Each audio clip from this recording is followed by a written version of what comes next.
بسم الله الرحمن الرحيم.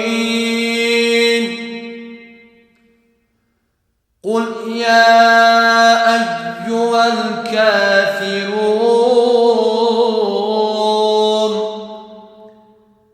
لا أعبد ما تعبدون ولا أنتم عابدون ما أعبد ولا أنا عابد ما عبدتم ولا أنتم عابدون